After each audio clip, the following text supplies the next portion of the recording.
All right, welcome back to That Some Cheese, part of the Vendetta Sports Podcast Network. Today is Saturday, July 25th. There we go. Yes, I'm wearing the same shirt because we are recording another thing here. If you watched the fantasy show, had that earlier in the day. Now we're doing the podcast with Serenity. What's going on today? Nothing much. Just been super busy. How are you? I'm hanging in there. Of course, all of our podcasts are now visual. We have them on the YouTube page. And make sure to check out the site, vendettasportsmedia.com. We're doing the Behind the Blog series with Serenity.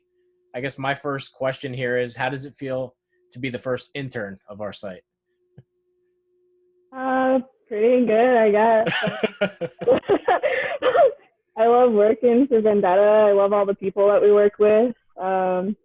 It's easy to get some of the internship stuff done, and we're almost done. We were kind of thinking, 10 weeks, that's a long period of time, but we're winding down on our last 2 weeks, so it's pretty crazy. It's flying. So she runs the Instagram for the site too. Make sure to follow us there, Vendetta Sports Media. And she does primarily soccer and NHL blogs. Next question I had for you, what is your favorite article you've written so far? Oh, that's a good question. Either the female sports reporters one that I just put out, or the one about how soccer is changing in America and how we should continue changing. And that one, I went on to the Daniel Workman podcast to talk about that. So that's probably up there also. Well, let's get into the female sports reporter one because you recently just published that.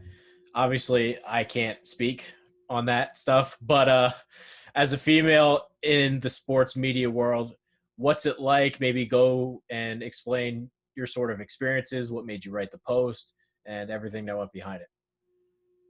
I personally haven't had any of the harassment that, other women have talked about, but I found that talking about it again would be really important because it keeps falling under the rug. And then even with, the Washington football team, then it starts to resurface again. And it's an ongoing issue. And one of the articles that I had talked about, the dude had posted, it was for Sports Illustrated.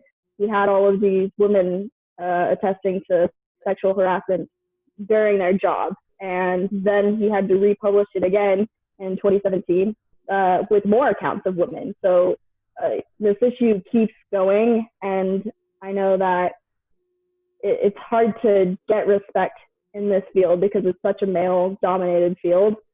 I like working with, guys, and we've talked about trying to get more females on, but it's just really hard genuinely to find women who want to be in the sports industry. And if they are, then, we're fighting to be here basically because everybody tries to push us out by maybe saying that our opinions aren't valid because we don't know about the sport or whatever it may be. But I mean, the point of that article was to say, hey, this is still an issue, but we're not going anywhere. And I think it was just really important to bring up again. If you haven't read that article, make sure to do that. I'll put it in the description. Hopefully we can get some more female bloggers here in the future. But Serenity's leading the charge there. I thought it was a great post. I want to actually talk about your coaching videos. I think that was your first ever blog. I don't know why, but I found it so entertaining. Talk about what you do with coaching and stuff, and the videos you put out. So the company, or the organization that I work for, we primarily work with just the beginning stages, and we do this for 18-month-year-olds all the way to 10 years old.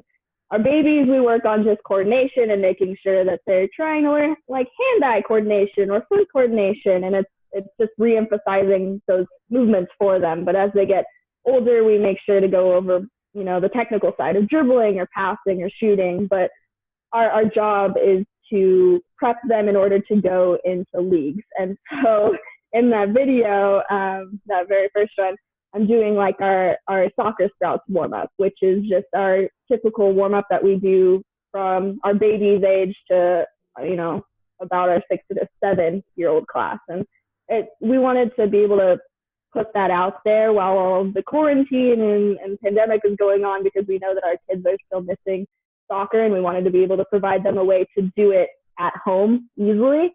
I look really silly doing it, but it's for the kids, so it's okay. For the kids, I'll make sure to link that one in the description too. This is a good way to get to know Serenity here. You can find you on Twitter, S. Liessmann. Is there anything else to it? SL Liessmann, I think. There we Is it go. SL? Yeah, I don't know. I don't know. Make sure to follow Serenity on social media. She runs the accounts or on Instagram. Good behind the blog series. So I don't normally talk soccer on here, but at least people get to know Serenity a little bit. We will, however, dive into soccer blogs or soccer topics now. Dead brain all over the place. First thing, I guess most of my knowledge comes from FIFA, the video game. As sad as that is to say. Do you enjoy the game? Because it's like my favorite video game to play by a mile.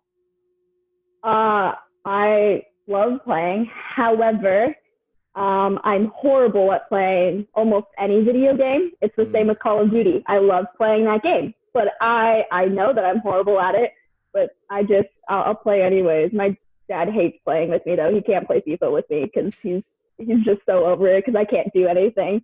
Like, it's easier for me to play in real life than it is to play on FIFA. Yeah, opposite for me. Couple more things. Chelsea, I've probably noticed that you're a big Chelsea fan. You've never really announced that, but I guess it's not hard to tell. Well, I mean, I've always kind of teetered on what my Premier League team is. It's not like I've ever had, I mean, my dad liked Chelsea, but he was never like, oh, you should like Chelsea. It wasn't, an inherent thing. But I figured I love writing about them because they always just have a ton of drama going on. And I don't know. I was rooting for them against Liverpool. I had a feeling that they weren't going to win that game, but I was rooting for them anyways. So I've just kind of decided recently that I am a Chelsea fan. So they're in the midst of a rebuild here, trying to secure a top 4 spot. What needs to be done next? I was tweeting about this the other day. They need better defense. I literally said I will go in there for free and rebuild their defense because it is just trash. It's kind of the same thing that Barca is going through right now. I mean, Barca has good defenders. However, they're pushing up so high, and I mean, they're not as young as they used to be, so it's harder for them to get back. And then just with Chelsea, they're just struggling to have a strong defensive line, and even they're trying to get rid of their keeper because he's not happy being there. He's really, really good, but he's not happy being there. So they're trying to figure out where he should go. And if you've been following all the transfers, Lampard's been able to land crazy offenders, but nothing on the defense except for maybe Jose Jimenez. That's still in the works, though. Kepa's got a great last name. I literally don't know how to say it, so I just say Kepa, and we all know who that is. Ariza Balaga, I think that's how you say it, right? Maybe? I would assume, based off of how it's spelled. It's a great last name, though. So Christian Pulisic seems to be emerging a little bit since the reset. He's been on fire. I had this question because American soccer is kind of down, and you've talked about that in the past. They need some work, but is there a chance he's the best soccer player ever from the United States? Like so far, or will ever? Eventually. That's hard to say. I don't think he's amazing. We all kind of know that, but I don't think you can constitute him as the best, especially, the way that our soccer system is set up in America with no promotion relegation. We don't allow all of these opportunities for these kids to play because it's all pay for play here in America. So, there's a huge section of our population that we could be missing out on. They could be, the Pelés or the Messis, but if they don't have the money, then we're never going to find out. So I don't think that we can say that he's the best. He may be the best yet so far, but I don't know. I don't think we can call him the best. So in the Premier League, there's a race for the top 4 here. Leicester City, Chelsea, Manchester United. You did a post on this. Sort of talk about your predictions. Who's going to land those top 4 spots for the Champions League? Well, I mean, Liverpool and Man City have already secured their spots. It's really just a race for third and fourth right now. Man U's in third place, Chelsea's in fourth, and Leicester City's in fifth, like 1 point behind. I am assuming, based off the games tomorrow, that Man U is going to end up winning their game against Leicester City, so they'll be placed into third, and then I'm hoping that Chelsea doesn't blow their chance and that they can place fourth, but we'll see about that. We're also going to be having a Champions League pool, I believe, based on the writers are going to pick who's going to win each Champions League bracket, and we'll try to get a winner out of that. And I don't know what your setup is for that, but I think my team that I'm going to pick is PSG. And unfortunately, it looks like Mbappe just got hurt. They're playing Atalanta next, though, so hopefully maybe he misses that game and they're fine and they can advance. But is this the year PSG finally gets it done? Because Mbappe is just like I call him the human cheat code. He's not fair. Neymar's unbelievable. Icardi forms a pretty good attack. Is this the year PSG gets it done, or are they still missing a couple pieces? I definitely think that PSG is going to get really far. However, I don't think that they're going to win. The French league stopped. They're not technically allowed to play until September, so they haven't been training and playing through all these games. It could work to their advantage of the players not being tired, that maybe the way, the Premier League or Bundesliga or La Liga teams are. But I feel like Bayern Munich is going to be the winner out of that. So who's your dark horse pick? I don't really am knowledgeable enough to pick one, but I'm going with Napoli. Koulibaly's good in the back. Insigne is a little lightning rod. Maybe they can sneak through somehow. Who would be your dark horse pick? Kind of sad to say, but I think probably Barcelona. Do they count? No, this year, yeah, okay, because their defense sucks. They haven't. They've been able to win some games and tie some games, but they're definitely giving up a lot more goals than they should be. So I'd say Barcelona. If you don't want to go with one of the biggest names, I'd say Chelsea, and not just because I'm a fan, but if they could somehow beat Bayern Munich in the round of 16, sure, you could be my dark horse pick. Aren't they already down 3-0 though? Yeah, exactly. I guess this interview's flying along, so I want to ask you the Arsenal question. I know you wanted to leave it out, but I've used them in my career mode. They seem like a mess. I guess I've landed on them as a fan based on the fact that I went to London and they were advertised in the subway tunnels. Not a great reason, but what would be your plan to turn around Arsenal? Do they need to fire their manager? Is it time to move on from Aubameyang, even though he's probably their only good player? Saka looks like maybe their other good guy, but what would you do if you're running Arsenal?